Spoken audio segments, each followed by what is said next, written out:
쉐마스쿨 15강 열매 맺는 삶, 특별히 이 언어의 열매에 대해서 우리가 함께 오늘 말씀을 나누려고 합니다. 나누기 전에 우리 요한복음 15장 8절 말씀 우리 함께 읽었으면 좋겠습니다. 함께 읽겠습니다. 너희가 열매를 많이 맺으면 내 아버지께서 영광을 받을 것이요 너희는 되리라. 2026년 우리 교회 표어의 말씀이 이제 좋은 제자가 되자, 그리고 계속해서 열매 맺자라는 계속된 외침이 있습니다. 특별히 사랑의 열매를 많이 맺자, 매주마다 이제 목사님 물어보시고 이제 좋은 제자가 되고 있냐라고 묻고 있는데, 오늘은 특별히 그 열매 중에서 우리 언어의 열매, 우리 말의 열매, 말의 어떤 사랑의 열매가 있었으면 하면서 오늘 이 말씀을 준비했는데, 우리 야고보서 3장 10절 말씀 함께 읽겠습니다. 한 입에서 찬송과 저주가 나오는도다. 내 형제들아, 이것이 마땅하지 아니하느니라. 아멘. 2026년 시작하면서 특별 새벽 기도회를 우리가 함께 드렸는데, 둘째 날 목사님이 말씀을 전해주시면서 이 말에 대해서, 언어에 대해서 말씀을 해주셨던 기억이 있습니다. 그때 개인적으로 좀 큰 은혜와 도전을 받았는데, 특별히 그 말씀 중에 어떠한 말씀을 하셨냐면, 사람에게 들었을 때 내가 경험하지 않는 얘기를 말하지 않았으면 좋겠다, 그렇게 도전을 해주시더라고요. 내가 뭐 어떠한 사람에 대해서 우리가 많은 정보들을 듣잖아요. 근데 그 정보가 내가 경험한 이야기는 아니잖아요. 그래서 그 경험하지 않은 이야기들을 주변 사람에게 얘기하지 않는 그런 언어의 열매가 있었으면 좋겠다라고 했던 그 말씀이 개인적으로 정말 와닿습니다. 어떠한 사람이 있는데 내가 봤을 때 그 사람이랑 다른 사람이 봤을 때랑은 좀 다른 얘기잖아요. 그리고 상황도 달랐을 거고 환경도 달랐을 거고, 근데 그걸로 그 사람을 모두 다 판단하고 그 사람이 어떤 사람이야 라고 말을 하는 거는 참 큰 실수가 있는 것 같아요. 근데 그 말씀을 하시면서 도전을 주시는데 개인적으로 저에게 참 큰 울림으로 왔고 찔림으로 왔습니다.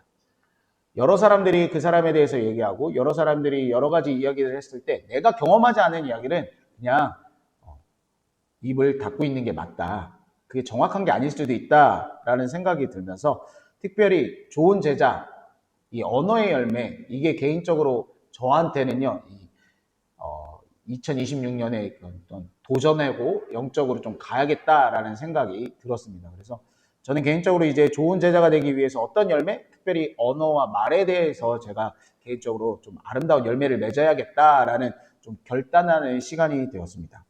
야고보서에서도요, 한 입에서 찬송과 저주가 나온다라고 얘기했습니다. 그렇죠?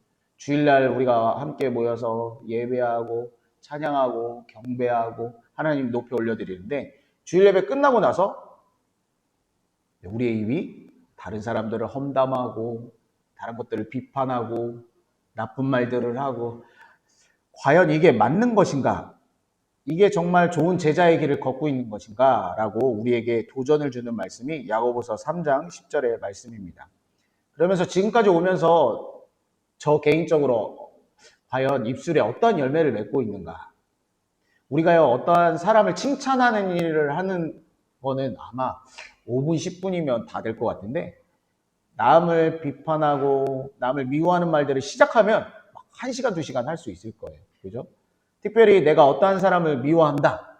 근데 그 사람에 대해서 내가 이 사람 너무 미워. 근데 그 듣던 사람이 나도 그런 생각을 갖고 있었는데 뭐 극대화되잖아요. 그러면 그 만남이 그 사람에 대한 어떤 비난과 비판과 미움과 저주까지 하면서 그 시간을 그렇게 보내는 거, 우리는 많이 이러한 경험들이 있을 거라고 생각합니다.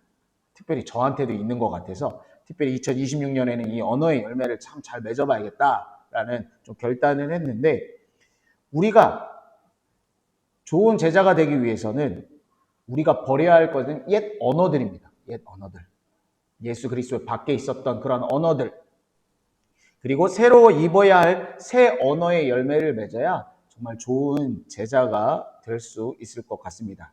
그래서 이제 말씀을 이제 우리가 강연을 보면서 진행할 거지만 옛사람과 새사람에 대한 얘기도 하거든요.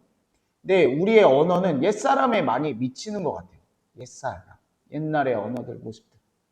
정말 우리의 입에 할례를 받고 새 사람이 되었는지 오늘 이 시간 정말 같이 점검하는 시간이 되었으면 좋겠고요. 또 이거를 저는 개인적으로 준비하면서 다시 한번 내 입술 회개할 게 참 많다. 그리고 다시 한번 주님 앞에 나아가서 정말 주님의 보혈로 내 입술을 찢어주시고 새롭게 해달라고 좀 개인적으로 결단하는 시간인데 우리 함께 2026년에 아름다운 말, 언어의 열매들이 맺히면 좋겠습니다. 우리 첫 번째 한번 읽었으면 좋겠습니다. 첫 번째 함께 읽겠습니다. 언어는 내면의 상태를 마음에 품고 있는 것이 언어로 표현됩니다. 우린 그건 너무나도 잘 알고 있습니다. 그 사람이 마음에 품고 있는 것이 말로 표현되잖아요. 내가 어떠한 사람을 미워하면 내 입술에요. 감사와 기쁨보다는 그렇죠? 미움과 시기와 질투의 언어들이 가득합니다. 그래서 마음에 품고 있는 것이 말로 표현되는 것은 너무나도 자연스럽습니다. 그래서 그 말을 보고 그 사람이 어떠한 마음을 품고 있구나라는 것을 우리가 짐작할 수 있습니다. 성경에서도 그러한 말씀이 있는데 우리 누가복음 6장 45절 말씀 함께 읽겠습니다. 시작. 선한 사람은 마음에 쌓은 선을 내고 악한 자는 그 쌓은 악에서 악을 내나니 이는 마음에 가득한 것을 선한 사람은 그 마음속에 선한 것을 쌓았다가 선한 것을 낸다. 악한 사람은 그 마음속에 악한 것을 쌓다가 악한 것을 낸다라고 말씀합니다. 왜냐하면 사람은 그 마음속에 쌓여 있는 것을 말하기 때문이다라고 말합니다. 사람은 마음에 가득 차 있는 것을 말하고 우리가 품고 있는 것에 따라 말을 하게 됨을 말씀하고 있습니다. 이게 같이 이제 두 번째 나무와 열매의 원리인데 이게 같은 누가복음 6장에 있는 말씀인데 우리 43절에서 44절 말씀 함께 읽겠습니다. 못된 열매 맺는 좋은 나무가 없고 또 좋은 열매 맺는 못된 나무가 없느니라.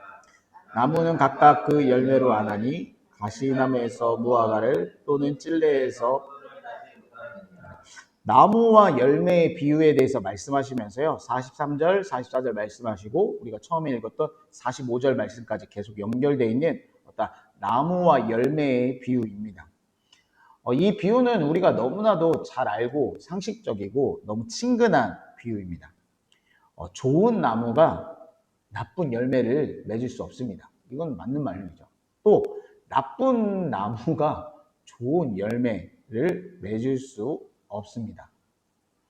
나무마다 그 열매로 그가 좋은 나무인지 나쁜 나무인지 알 수 있습니다. 이거는 자연 질서고 이거를 예수님께서 우리에게 말씀하시는 거예요. 우리 안에 언어에 아름다운 열매, 아름다운 언어와 아름다운 말과 축복과 기쁨과 감사의 말을 하는 사람은 이제 45절 말씀처럼 그 가운데 선한 것들을 쌓고 있는 거예요. 그 나무가 어때요? 건강한 거예요. 그 마음과 생각과 모든 것들이 건강한 거예요. 그렇지만 우리 안에 언어들이 불평과 불만과 시기와 비방과 원망 이런 것들이 계속적으로 비판, 정말 부정적인 언어, 그러면 그 사람의 나무는 건강하지 않은 거예요. 오늘 예수님께서 그 말씀을 하시면서 45절에 선한 사람은 마음에 쌓은 선을 내고 악한 자는 그 쌓은 악에서 악을 낸다.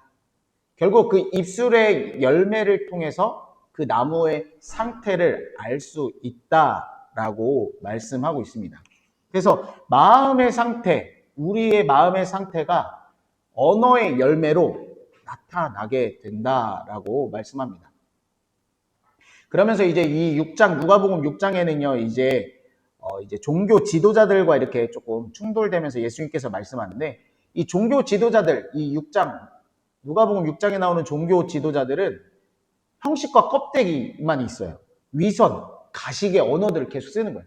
그러면 결국 종교 지도자들은 참된 하나님을 만나지 않은 그들에게는 종교 행위만 남고 종교 껍데기만 남은 그들의 나무의 상태임을 보게 됩니다. 또한 성경에 보면 거짓 교사들 많잖아요. 거짓 교사들은 계속된 거짓된 말만 해. 거짓에 빠져 있고 사람을 속이는 언어, 수단과 방법을 가리지 않는 그러한 거짓들이 가득한 거예요. 거짓 교사들은 결국은 그들의 입술의 열매를 통해 그들의 나무의 상태는 거짓, 오류, 투성인 거죠. 우리도 한번 봤으면 좋겠어요. 세상의 가치, 어떤 돈을 따라가는 사람, 그 입에 모든 것들이 돈일 거예요. 그리고 어떠한 마음을 품냐? 우리가 자녀 사람? 그러면 자녀. 명예. 분명히 열매는 언어의 열매를 통해서 우리의 나무, 우리를 보게 되고 있습니다. 우리가 이 시간 한번 어떤 말을 제일 많이 사용하고 있는지 좀 한번 돌아보셨으면 좋겠어요. 저도 지금 어떠한 말을 가장 많이 하고 있을까? 내 입술에는 사람들과의 만났을 때는 나는 어떤 말을 제일 많이 하고 있나? 그렇게 생각하고 보니까요, 내 나무, 내 마음이 병들었구나. 내 마음이 회개해야 되구나. 내 마음이 잘하고 있는 거는 더 잘하고 감사와 기쁨과 찬송과 기도로 더 나아가야겠구나라고 점검이 되더라고요. 그래서 우리가 입술을, 우리 말의 열매, 어떠한 열매를 갖고 있는지 한번 점검해 보시고 정말 선한 사람은 마음에 쌓은 선을 내는 아름다운 입술의 말의 열매를 맺는 저와 여러분이 되기를 간절히 소망합니다.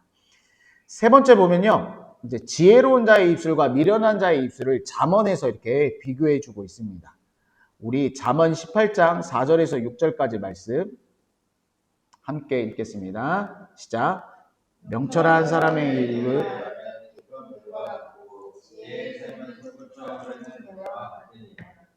악인을 조준하는 것과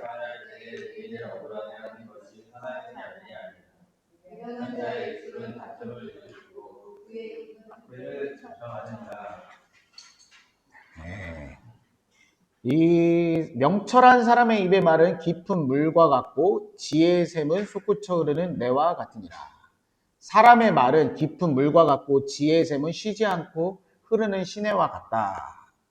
이게 명철한 사람의 입이다 라고 말하고 있고 5절 말씀에 보면 악인을 주둔하는 것과 재판할 때 의인을 억울하게 하는 것이 선하지 않다. 범죄자의 편에 서서 무고한 사람의 죄를 있다고 재판하는 것은 옳지 않다. 그래서 어리석은 자의 입술은 분쟁을 일으키고 그의 입은 매를 자초한다 라고 말하고 있습니다. 지혜자의 말은요, 이 깊은 물과 같이 지혜의 샘이 그러니까 생명력이 풍성하고 또한 공동체의 생기를 주는 말이다라는 말씀입니다. 그런데 오늘 말씀에 보면 미련한 자는 다툼과 분열을 일으킨대요. 남의 말을 하기 좋아하고 진실을 왜곡하는 말을 좋아한다. 그래서 공동체를 해친다라는 말씀이 이 잠언 18장 4절에서 6절까지의 말씀입니다. 이 잠언에서는요, 이 말에 관한 관해서 말하는 게 정말 많습니다. 그래서 매 장마다 그 언어에 대해서, 말에 대해서 교훈하고 있습니다. 그래서 잠언이 매 장에서 어떤 언어와 말에 대한 것들에 대해 이야기한다는 것은 정말 중요하다라는 것을 의미해주고 있습니다. 계속해서 우리가 아까 말씀을 나눴듯이 왜냐하면 말은 생각과 마음의 상태, 감정이 함께 집약되어서 나오기 때문이다. 그렇기 때문에 이 잠언에서는 계속 말에 대해서 이야기하고 있습니다. 잠언은 끊임없이 잘 말해야 함을 강조하고 있습니다. 그래서 오늘 말씀처럼 지혜로운 자의 말과 미련하는 자의 말을 비교하는 본문이 되게 많습니다. 그 말은 우리의 일상의 삶에서 이 말이 주는 어떤 정말 중요함, 힘, 또한 이 말로 인해서 어떠한 상황들과 환경들이 많이 바뀐다는 것을 알 수 있습니다. 사실 별거 아닌 일도요, 말 하나의 실수로 인해서 커지잖아요. 특별히 부부간에도요, 말로 인해서 그 말 한마디, 요즘 표현 있잖아요. 긁혔다, 이 표현 있잖아요. 하나 긁히면 다툼이 되잖아요. 싸움이 되고. 그러니까 이제 지혜로운 자의 말과 미련한 자의 말을 계속 잠언은 이야기하면서 지혜로운 말을 하기를 계속해서 이야기합니다. 그래서 잠언 18장 4절에 오늘 읽었던 명철한 사람, 이 명철한 사람은 바로 지혜로운 사람입니다.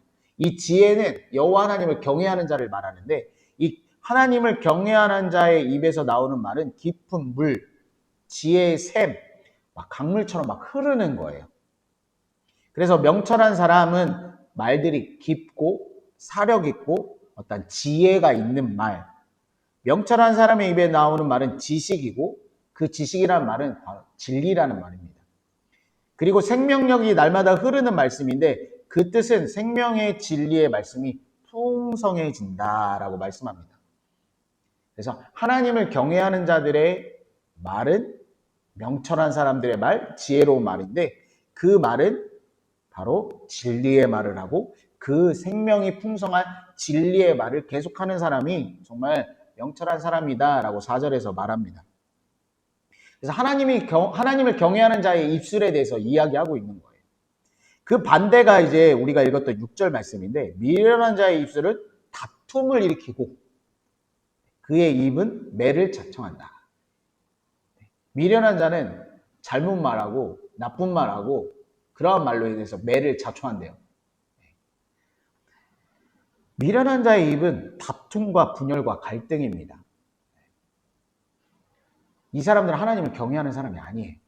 정말 하나님을 경외한다면 그 입술에서 분열의 언어, 다툼의 언어, 갈등의 언어가 나올 수 없습니다. 또한 남의 말을 하기를 좋아합니다. 없는 이야기를 만들고 진실을 왜곡하고 남의 사정을 모르면서 함부로 말하고 말을 확대하서는 등 남의 말을 하기 좋아하는 사람은 오늘 잠언에서 미련한 사람이다. 사실 이 없는 이야기 만드는 거, 진실을 왜곡하고 남의 사정을 모르면서 함부로 말하는 거, 확대하는 거, 이거 누구나 우리 모두가 너무 잘하고 있는 것지도 모릅니다. 근데 이것들은 결국은 분열과 갈등을 일으킨다. 미련한 자다라고 말합니다. 잠언 6장 14절 말씀에 미련한 자의 마음에는 패역을 품고 항상 악을 꾀하고 다툼을 일으킨다라고 말씀합니다. 잠언 17장 19절 말씀에도 미련한 자는 다툼을 좋아한다라고 말합니다. 다툼을 일으키고 다툼을 좋아하고 악을 꾀한다라는 것은 다 남의 말을 좋아하는 사람의 특징입니다. 그래서 누가복음 6장 41절 42절 말씀에 보면요. 우리 아까 읽었던 그 말씀의 전인데 어찌하여 형제의 눈 속에 있는 티는 보고 내 눈 속에 있는 들보를 깨닫지 못하느냐. 너는 내 눈 속에 있는 들보를 보지 못하면서 어찌하여 형제에게 말하기를 형제여 나로 내 눈 속에 있는 티를 빼게 하려 할 수 있느냐. 외식하는 자여 먼저 내 눈 속에서 들보를 빼라. 그 후에야 네가 밝히 보고 형제의 눈 속에 있는 티를 빼리라. 이 말씀은 먼저 자기 자신을 봐라. 티는 가장 작은 겁니다. 들보는 그죠? 기둥이죠. 어떤 건물을 받치고 있는 정말 큰 나무 기둥입니다. 자신의 눈 속에 있는 큰 들보가 있는데 다른 사람의 티를 지적한다는 것은 바로 예수님께서 외식하는 자다. 위선자다라고 말씀합니다. 예수님은 이렇게 남의 결점을 비판하고 그렇게 사람들을 비판하고 비관하는 모든 것들 그 전에 네 눈 속에 있는 들보를 봐라라고 말씀하고 있습니다. 이러한 사람들은요 남을 비판하기 좋아하고 남의 말하는 사람들의 특징이 뭐냐면 자기 자신에 대해서 되게 관대해요. 근데 남에 대해서는 되게 엄격해요. 타인의 작은 흠에 되게 엄격해서요 막 비판하고 정죄하고 그런데 자기 자신에 대해서는 한없이 관대해요. 나는 이런 이유가 있으니까 나는 이런 사정이 있으니까 나는 이럴 만한 이유가 있어. 근데 저 사람은 저런 거 갖고 그래? 라는 그런 나에 대한 관대함과 그 사람에 대해서는 아주 깐깐하고 비판적인 태도 예수님께서는 외식하는 자다라고 말씀합니다. 그래서 우리는요 잠언의 말씀대로 명철한 자, 지혜자가 되어야 합니다. 정말 예수님을 만나고 오늘 예수님의 말씀이 정말 이 가르침이 나에게 정확하게 알고 깨달았다면 우리 들보가 먼저 보일 거예요. 우리의 연약함이.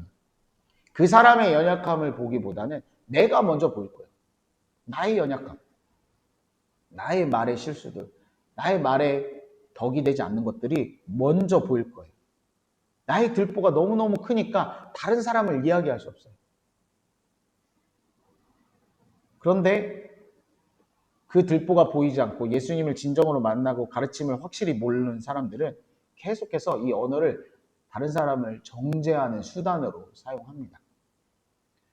다시 한번 우리가 돌아보게 됩니다. 우리의 말. 그 말 전에 우리는 지금 나의 들보를 보고 있는가? 예수님께서 위선자다, 외식하는 자다 라고 말씀하는데 정말 나는 외식하고 있는 자가 아닌가? 내 입술의 열매가 외식하고 있는 자가 아닌가? 이 외식하는 자, 좀 극단적으로 얘기하면 넌 예수를 믿지 않는 사람이야 라는 것과 동일한 겁니다.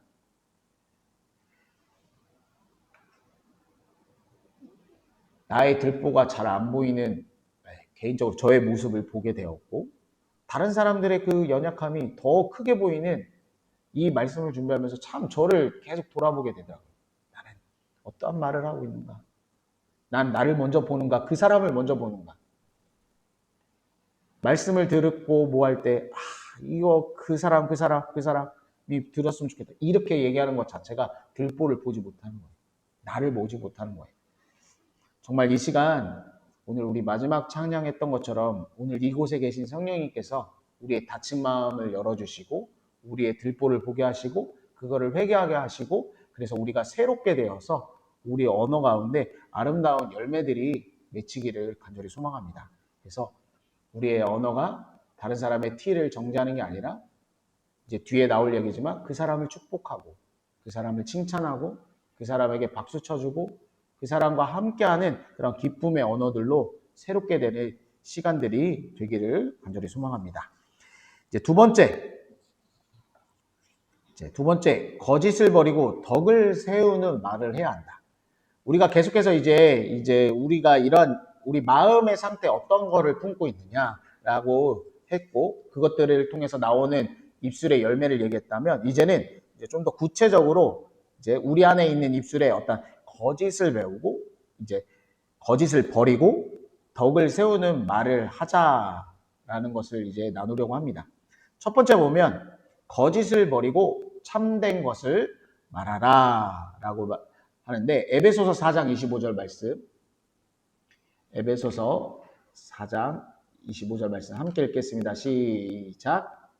너희들 거짓을 버리고 아까 그 이웃과 더불어 참된 것을 말하라. 이는 우리가 서로 지체가 됩니다. 에베소서 4장 25절 말씀에 거짓을 버리라 라고 말하고 있는데 이 거짓을 버린다는 말의 그 진짜의 의미는 거짓말입니다. 거짓말. 이 거짓말 하지 말고 진실하게 대하라 라는 것입니다. 그래서 참된 것, 거짓말을 버리고 참된 것을 말하라. 이제 뒤에 말씀에 이제 함께 이게 연결되어 있는 말인데 성도는 진리의 말씀으로 인침받은 존재이다. 그래서 이웃과 더불어 참된 것, 진짜, 진리, 거짓말을 하지 말아야 된다라고 말합니다. 이게 이제 에베소서가 이 어떤 교회론이라고 해서 이 공동체에 대한 이야기를 계속 하거든요. 그래서 이 4장에서 우리가 서로 지체가 되었는데 이 거짓말을 하는 것은 곧 본인에게 하는 거다라고 말하고 있습니다. 그리고 이 거짓말은 공동체 연합을 파괴하는 독이 됩니다. 진리의 말씀으로 인침받은 자는 거짓을 버리고 진실을 말하게 된다라고 말씀하고 있습니다. 이 거짓말 우리가 하고 싶어서 하는 게 아니라 갑자기 이렇게 뭐 다른 사람들을 얘기하거나 뭘 상황을 얘기하다가 좀 우리가 이제 표현이 MSG라고 표현하잖아요. 좀 더 뭔가 이렇게 좀 재밌고 뭐 상황을 나가게 얘기하려고 뭐 급박한 상황을 근데 거기 안에 중요하게 거짓말이 크게 들어간다면 말은 완전히 바뀝니다. 그렇지만 우리 삶에서 이런 거짓말로 인해서 엄청난 파급력이 있었던 적이 있을 겁니다. 거짓말 하나가 그 사람의 둘 관계뿐만이 아니라 공동체 전체에 영향력을 주고 아프고 결국은 나도 아프게 되는 그러한 거짓말의 파급력. 그래서 거짓을 버리라. 거짓말을 하지 마십시오라고 쉬운 성경에는 그렇게 말하고 있습니다. 그래서 거짓말을 버리고 참된 것, 바로 서로 진실하게 대화하고 말해야 된다라고 말씀하고 있습니다. 두 번째 보면 더러운 말을 버리고 은혜를 끼치라라고 말합니다. 첫 번째는 거짓말을 버리고 진실되게 말하라. 두 번째는 바로 더러운 말을 버리고 은혜를 끼치라라고 말씀하고 있습니다. 에베소서 4장 29절에서 30절 말씀 함께 읽겠습니다. 무릇 더러운 말은 너희 입 밖에도 내지 말고 선한 말을 하여 듣는 사람들에게 은혜를 끼치게 하라. 하나님의 성령을 근심하게 할 그 안에서 너희가 구원의 날까지, 아까 말씀드렸듯이 너희가 구원의 날까지 인치심을 받은 자들은 거짓말하지 말고 진실하게 말하라. 그리고 또 여기 29절 30절에는 더러운 말을 하지 말라라고 말합니다. 이 더러운 말은 무엇이냐면 이 진실을 왜곡하는 말입니다. 결국은 좀 거짓말이겠죠. 근데 이 거짓말보다 좀 더 나쁜 것 같아요. 이 진실을 왜곡하는 거예요. 진심을 더럽히고 독선적이고 파괴하는 언어입니다. 또한 이 쉬운 성경에는 이 더러운 말을 어떻게 번역되어 있냐면 남을 험담하는 말이라고 번역되어 있습니다. 그러니까 더러운 말을 버리라는 것은 진실을 왜곡하는 말인데 특별히 사람을 험담하는 말을 버리라라고 말하고 있습니다. 남을 험담하는 일에 그 사람의 진실된 그게 아니라 그 진실을 왜곡하면서까지 험담하는 것을 하지 마라. 사람이 싫으면요, 걷는 것도 싫고 쳐다보는 것도 싫잖아요. 저 사람이 너무 싫어요. 근데 걷는데 이상하게 삐딱하게 걸어. 저 사람 장애가 있나? 그래서 다른 사람한테 험담하는 거야. 그 사람 다리에 장애가 있는 장애인이야. 아이고, 생각만 장애가 있는 게 아니고 다리도 장애. 아유, 거봐, 그렇게 사니까 그렇게 되지. 아이고, 저 말 봐봐. 말도 이상해. 어눌해. 아이고, 제대로 말도 못해. 저 입술에 장애가 있나 봐. 혀가 굳었나 봐. 입술이 우둔한가 봐. 아이고, 그러니까 장애인이지, 장애인. 막 이렇게. 제가 왜 이렇게 잘하냐면 저도 해봤기 때문에. 험담하는 말. 그 험담이 진실을 왜곡하면서까지 험담하는 말을 버리라라고 에베소서에 말씀하고 있습니다. 이 험담이 공동체를 철저하게 부숩니다. 어떻게 보면 거짓말보다 남을 험담하는 말이 영향력이 정말 더 큽니다. 이 남을 험담하다 보면요, 이 분노가 생기잖아요. 그리고 사람에 대한 미움과 시기가 생기게 되잖아요. 그리고 이 험담하게 되면 아까 우리가 새벽기도 말씀 특세 때 말씀드렸잖아요. 내가 경험하지 않았는데 그 사람을 통해서 그 사람을 경험하게 된 것을 이야기하지 말자라고 했는데 이야기하게 되면 그 사람은 그 사람이야. 그러면 그 말하는 사람과 듣는 사람이 같이 이제 막 분노가 일어나고 진짜 그런 사람이야. 그리고 막 미움과 시기가 같이 생기고 막 효과가 어마어마하게 되잖아요. 미움과 시기는 관계를 단절시킵니다. 그리고 어느 계기가 생기면 이제 다투는 거예요. 특별히 나를 미워하는 사람, 험담했던 사람들을 언젠가 내가 복수하리라. 그 때와 시기를 막 기다리잖아요. 그렇게 되면 어떻게 돼요? 싸우죠, 결국은. 네가 그 전에 이런 말 했다며? 누구누구 통해서도 얘기했다며? 막 하면서 이게 막 점점 커지는 거예요. 그리고 그 말에 동의해주는 사람들도 같이 이제 편이 날라지고 그 더러운 말을 에베소서에서는 버리라. 공동체는 산산조각 납니다. 그래서 남을 험담이 그만큼 무서운 영향력을 갖고 있고요. 이 험담하는 말이 그만큼 바로 사단 마귀가 좋아하는 방법 중에 하나입니다. 그래서 오늘 말씀해 보면 이제 선한 말을 해라. 너희가 구원의 날까지 인치심을 받은 자들아, 너는 이제 선한 말을 해라 라고 말씀합니다. 그래서 이 선한 말은요, 은혜를 끼치는 말이에요. 단순히 그 사람에게 아부하는 언어, 좋아하는 말, 편한 말이 아니라 그리스도의 몸을 세워가는 어떤 샬롬의 평안의 언어를 사용하라라고 말합니다. 그래서 쉬운 성경에는요, 이 선한 말을 뭐라고 번역되어 있냐면, 선한 말을 사람을 칭찬하는 유익한 말이라고 번역되어 있습니다. 그래서 이 번역을 하면요, 사람을 칭찬하는 유익한 말을 하십시오. 여러분의 말을 듣는 사람들이 도움을 받을 것입니다. 라고 번역되어 있습니다. 그래서 이 서로 칭찬하는 말, 사람을 칭찬하는 말, 공동체 안에서 믿음이 더욱더 세워질 수 있는 그러한 말들을 해라. 덕을 세우는데 소용이 있다. 덕을 세우는데 소용되는 대로라고 했잖아요. 이 덕을 세운다는 것은 선한 말을 통해 영적인 필요를 세운다라는 의미를 갖고 있습니다. 그래서 서로 칭찬하면서 선한 말을 통해서 영적인 필요를 서로 채워주는 거예요. 아까 험담하는 말, 거짓은 다 찬산조각 분열되고 공동체를 깨지게 하지만 이 선한 말, 칭찬하는 말은 서로 영적인 것들을 필요를 채워서 더욱더 단단하고 건강한 공동체가 될 수 있다. 그리스도의 온전한 몸으로 세워진다라고 말씀하고 있습니다. 그래서 우리의 입술의 험담은 예수의 이름으로 물리치고 그 사람의 영적인 모든 것들을 함께 칭찬하고 격려하고 그리고 그 칭찬과 격려를 서로 기뻐하고 감사한다면 그 말의 열매를 통해 정말 건강해지는 거고 공동체가 또한 그 언어의 열매를 통해 서로 좋은 제자가 되는 엄청난 효과가 일어난다라고 말씀하고 있습니다.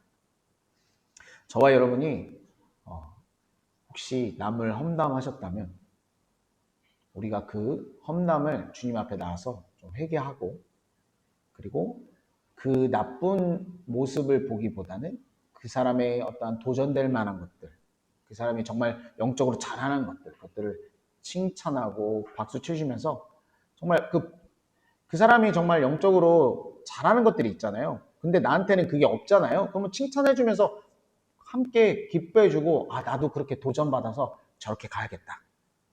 그렇게 세워주는 언어를 사용한다면 그 듣는 분도 와 저분이 저렇게 너무 아름다운 입술에 열매가 있네. 나도 그런 열매를 가져야겠다 하면서 서로 좋은 효과들이 일어나고 공동체가 단단해지는 거잖아요. 그리고 좋은 제자가 서로 되어가는 거예요. 저와 여러분이 2026년 그리고 또한 평생 정말 좋은 제자로 아름다운 입술의 열매들이 넘치기를 간절히 소원합니다. 세 번째는요, 새 사람의 성품을 입으라 라고 말씀합니다. 우리 계속해서 에베소서 4장 31절에서 32절 말씀 함께 읽겠습니다. 너희는 모든 악독과 비방하는 것을 모든 악의 법을 버리고 서로 친절하게 하며 불쌍히 여기며 서로 용서하기를 하나님이 그리스도 안에서 너희를 용서하신 바와 같이. 네, 악독을 버려라. 악독은요 저주와 거짓말을 의미합니다. 악독 그리고 노함 그리고 분냄 그리고 떠드는 것과 비방 이 모든 것이 공동체를 해치는 언어들, 사람에게 상처를 주고 아픔을 주는 언어들이고 옛 언어, 그리스도 밖에 있는 그러한 사람들의 언어다라고 말합니다. 이러한 것들을 모든 악의와 함께 완전히 벗어버려라. 바로 새 사람을 입으라 라고 말씀하고 있습니다. 새 사람의 언어는 오늘 32절의 말씀에 보면 친절하게 하라.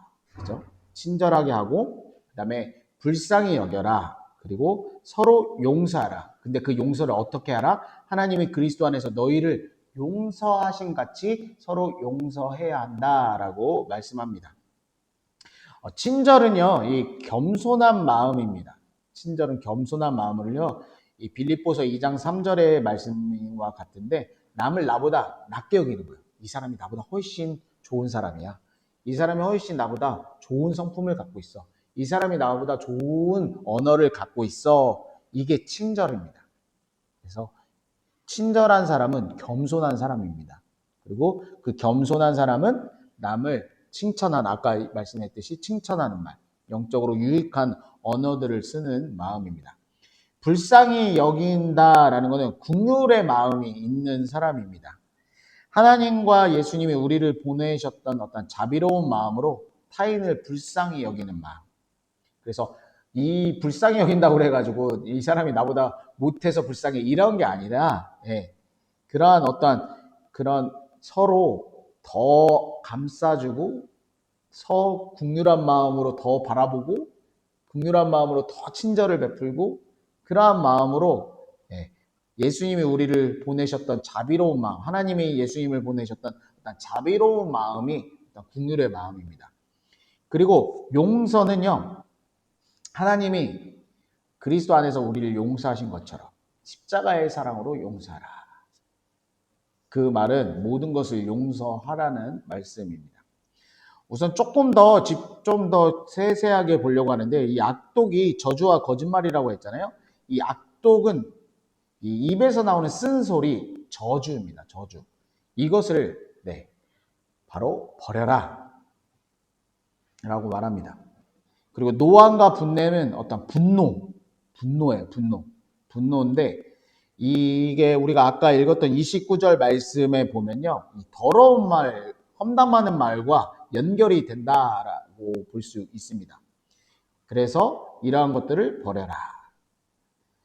이것을 버리고 이제 친절한 사람이 되라라고 말씀하고 있습니다. 두 번째, 타인을 불쌍히 여기는 마음을 좀 더 보면요, 에베소서 2장 4절 말씀에 긍휼이 풍성하신 하나님이 우리를 사랑하셨다라고 표현하고 있거든요. 그래서 긍휼이 풍성하신 하나님의 마음으로 친절을, 남을 불쌍히 여겨라라고 말씀하고 있습니다. 그리고 그 긍휼은요, 예수님이 우리를 향해 찾으셨던 마음인데, 이 죄인들, 병든 자를 직접 찾아가는 그 마음이거든요. 바로 그게 긍휼의 마음이거든요. 그래서 어떤 단순히 불쌍히 여기는 마음의 연민이 아니라 긍휼을 베푸는 자는 즐거움으로 하라라는 로마서 12장 8절 말씀대로 그러한 자들을 찾아가서 서로 축복해주고 기뻐해주는 거. 그리고 마지막에 용서하는 사람. 이제 이거는 더 말이 필요 없죠. 십자가, 용서의 길. 용서는 내가 자유로워지는 겁니다. 용서는 결국은 나를 위한 거거든요. 그래서 용서하라. 이게 공동체를 든든히 세우는 사람의 모습입니다. 공동체를 세우기 위해서 우리가 피할 언어들과 해야 할 언어들을 얘기하는데, 개인적으로 요한 3서 1장 2절 말씀에 이런 말씀이 있거든요. 사랑하는 자여, 내 영혼이 잘된 같이 네가 범사에 잘되고 강건하기를 내가 강구하노라 라고 요한 3서 1장 2절에 말씀하는데, 요 축복의 메시지를 우리가 날마다 했으면 좋을 것 같아요. 그래서 사랑하는 자여, 여기 사랑은 그리스도 안에서 우리가 함께 하나 된 공동체, 사랑하는 자여. 이 사랑은 진리 안에 사랑하는 자들이거든요. 진리 안에 서로 관계하는 거거든요. 그 사람들에게 영혼이 잘된 같이 네가 범사에 잘되고 강건하기를 축복합니다 라는 이런 어떤 축복의 메시지를 날마다 하면 너무 좋을 것 같다. 이거는요, 영과 혼과 육 모든 것을 축복하는 거거든요. 그래서 우리가 함께 하는 자들에게 이런 축복과 이런 기도를 하면 좋을 것 같아요. 그 사람의 영과 혼과 육이 잘 되고 강건하기를 원한다는 이러한 우리의 언어의 아름다운 열매가 있었으면 좋겠습니다. 그래서 우리가 만나면 아이고 영혼이 잘된 같이 범사에 잘되고 강건하기를 축복합니다. 이렇게 우리가 서로 이 성경에 있는 언어들로 함께 축복하고 그리스도 안에서 모든 영역들이 잘 되고 있네요. 점점 강건해지기를 원합니다. 저도 그걸 원합니다 하면서 이렇게 공동체를 든든히 세우는 그런 언어들, 말들이 많았기를 간절히 소망합니다. 이제 세 번째 마지막인데요. 결국은 이 언어는요, 예수님처럼 생각하고 말해야 합니다. 이게 가장 좋은 모델이에요. 그죠? 아까 말씀드렸듯이 그 사람의 갖고 있는 생각이 언어로 표현된다고 말씀을 하셨듯이 우리가 그 가져야 될 마음은 바로 예수님의 마음을 갖고 그 예수님의 언어를 해야 합니다. 그러면 예수님은 어떠한 언어를 하셨나? 첫 번째 보면요, 회복의 언어. 그 언어들을 사용하셨어요. 요한복음 5장 8절 말씀 함께 읽겠습니다. 예수께서 이르시되 일어나 내 자리를 들고 네, 복음서에 보면요. 예수님께서 정말 병든 자들, 마음이 상한 자들, 그들을 향해서 회복의 언어를 사용하시면서 선포하셨잖아요. 오늘 말씀 이 요한복음 5장 8절 38년 된 병자를 향해서 네, 회복과 치료의 언어를 사용하셨습니다. 그래서 우리도 함께 그 회복의 언어를 쓰셔야 돼요. 그 부분에서 예수님의 이름으로 날마다 승리하기를 축복합니다.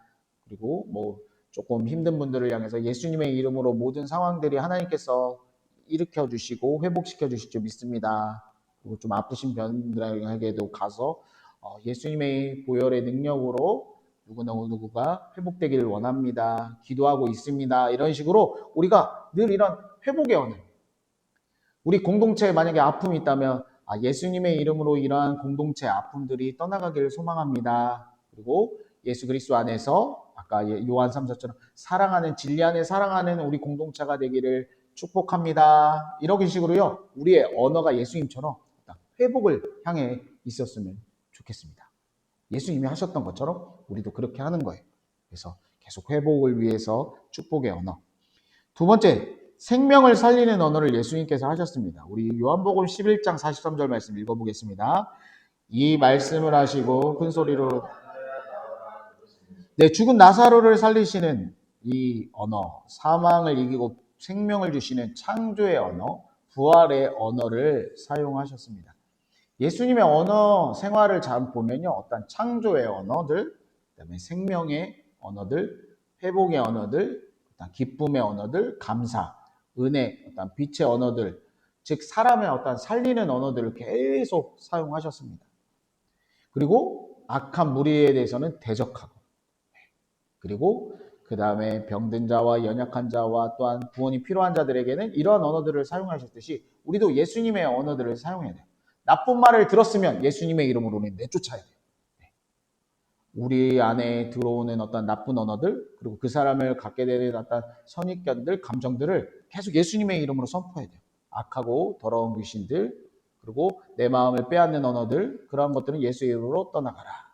그리고 그러한 어떠한 일들을 보면서 이 사람은 기도가 필요하고 하나님의 회복이 필요하구나. 그러면 우리가 딱 마음을 바꾸는 거예요. 같이 비판하고 같이 정죄하는 게 아니라 그 사람의 연약함이 이거라면 그걸 통해 하나님이 어떤 일을 행하실까 기대하는 마음으로 축복해주고 기도가 필요하구나.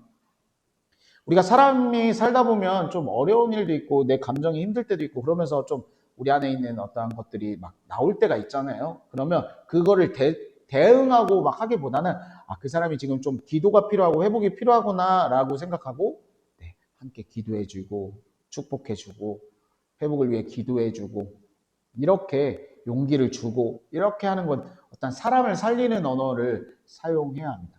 죽이는 언어가 있고 살리는 언어가 있잖아요. 그렇죠? 그러니까 우리가 계속 예수님의 이름으로 축복해주고 예수님의 이름으로 손잡아주고 예수님의 이름을 안아주고 예수님의 이름으로 계속된 그 말씀으로 축복하고 함께할 때 공동체가 단단하게 나아가게 됩니다. 그러기 위해서는 우리가 가장 중요한 건 그리스도 예수의 마음을 품어야 됩니다. 예수님이 우리 안에 늘 계셔야 돼요. 살아계신 성령님이 우리 속에 계셔야 돼요. 그 마음을 빼앗기지 말아야 돼요. 예수님이 우리 안에 꽉 찬다면 그 언어와 표현과 행동들이 나타나잖아요. 근데 우리의 마음에 예수님의 마음을 품지 않으면 우리의 어떤 옛사람의 모습들, 옛사람의 언어들이 계속 나타나거든요. 그래서 우리 빌립보서 2장 5절에서 8절 말씀 함께 읽겠습니다. 너희 안에 이 마음을 품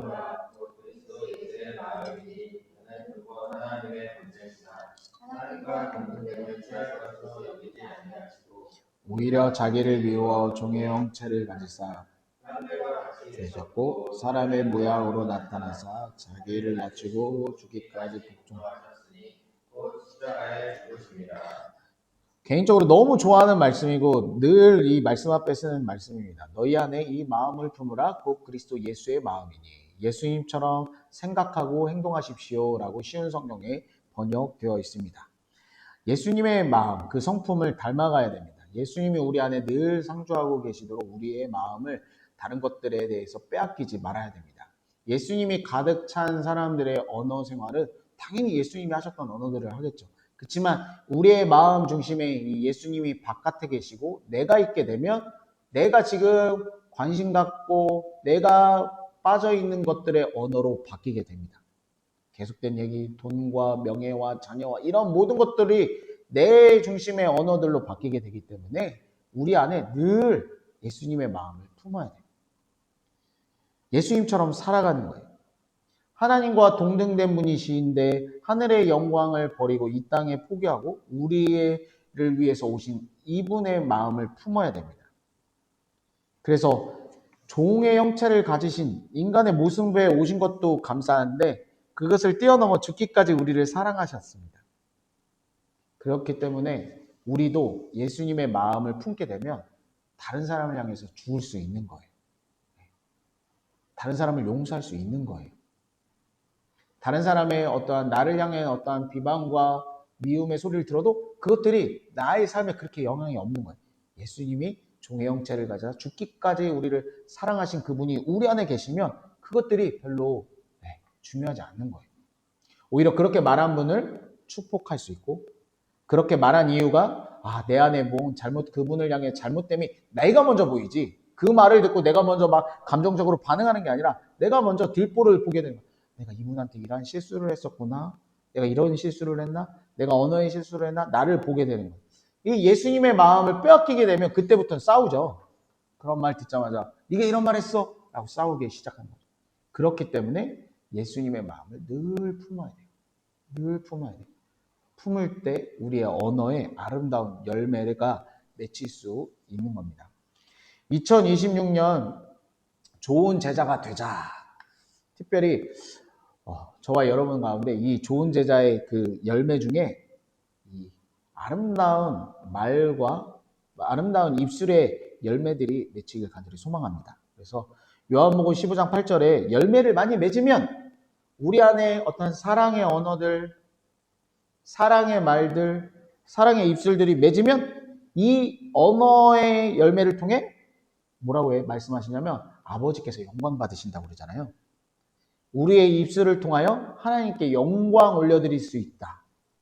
우리 아름다운 열매를 입술의 열매와 말의 열매를 통해 하나님께서 영광 받는다는 게 뭐예요? 하나님 기뻐하시는 거예요. 하나님께서 기뻐하시고 하나님께서 뭐라고 말씀하세요? 넌 진짜 내 제자구나 라고 말씀하시잖아요. 우리의 언어 아름다운 열매를 통해 하나님은 기뻐 받으시고 하나님께서 우리에게 반응해 주시는 것은 네가 진짜 제자야. 좋은 제자야. 참된 제자야. 라고 말씀해 주신다라고 요한복음 15장 8절에서 말씀하고 있습니다. 다 아시는 내용일 거예요. 그리고 우리가 말을 하면서 살아가면서 아이고 실수했네. 내가 왜 이런 말을 했을까 후회하신 적도 많을 거고 또한 때로는 내가 내 말을 통해 다른 사람들에게 상처를 입힐 때도 있고 속상하게 할 때도 있을 거예요. 그리고 또 우리가 또한 살아가면서 어떤 사람의 말을 들었을 때 내 마음이 상처가 있고 분노가 나고 화가 났을 이러한 일들이 참 많을 거예요. 그렇지만 우리가 이 시간 오늘 우리 안에 정말 아름다운 입술의 열매를 위해서 예수님의 마음을 품고 예수님이 하셨던 언어들을 함으로써 그러한 삶 가운데 열매와 또한 공동체가 단단해지는 일들이 저와 여러분을 통해서 있었으면 좋겠습니다. 그래서 오늘부터 우리가 다시 한번 결단해서 우리의 입술에 창조와 생명과 회복과 기쁨과 감사와 은혜와 빛의 언어들로 인해서 저와 여러분이 속한 모든 공동체, 특별히 가족 공동체도 있죠. 그 다음에 교회 공동체도 있죠. 교회 공동체 여러 부서들이 그렇게 정말 생명력이 넘치고 활력이 넘치고 감사가 넘치고 그래서 서로 좋은 제자가 되어서 엄청난 시너지가 일어나는 그러한 일들이 저와 여러분을 통해서 일어나기를 소망합니다. 그리고 마지막으로 입술을 통해서 네가 진짜 내 제자구나 라는 하나님께 칭찬받는 저와 여러분이 되기를 간절히 소망합니다. 우리 함께 기도하겠습니다. 하나님 아버지 감사드립니다. 2026년 좋은 제자가 되자, 열매를 맺자, 사랑의 열매를 맺자라고 결단하며 나아가고 있습니다. 특별히 우리의 삶 가운데 정말 입술의 열매, 언어의 아름다운 열매가 맺히기를 소망합니다. 우리 안에 늘 예수님의 마음을 품고 우리의 나오는 입술의 고백들과 말들이 다 하나님께서 기뻐하시는 말들이 될 수 있도록 인도하여 주옵소서. 예수님처럼 생명과 회복과 기쁨과 감사와 은혜와 빛의 언어들을 사용하여서 하나님께서 우리의 언어를 통해 영광 받아 주시옵시고 기뻐해 주시며 하나님께서 너희가 참된 제자구나라는 그러한 칭찬받는 우리 모두가 될 수 있도록 인도하여 주옵소서. 우리의 언어 생활을 통해서 우리가 속한 모든 공동체가 건강해지게 도와주시고 남을 나보다 낮게 여기며 칭찬하며 긍휼의 마음의 언어를 사용할 때 놀라운 하나님의 나라가 우리의 삶 가운데 일어나게 하여 주옵소서. 하나님 아버지, 이 처소를 주님의 이름으로 축복합니다. 많은 손님들이 오가게 하여 주시고 이 공간이 쉼과 평안을 얻는 하나님의 아름다운 처소 될 수 있도록 인도하여 주시옵소서. 감사드리며 우리 구주 예수 그리스도의 이름으로 기도드립니다. 아멘.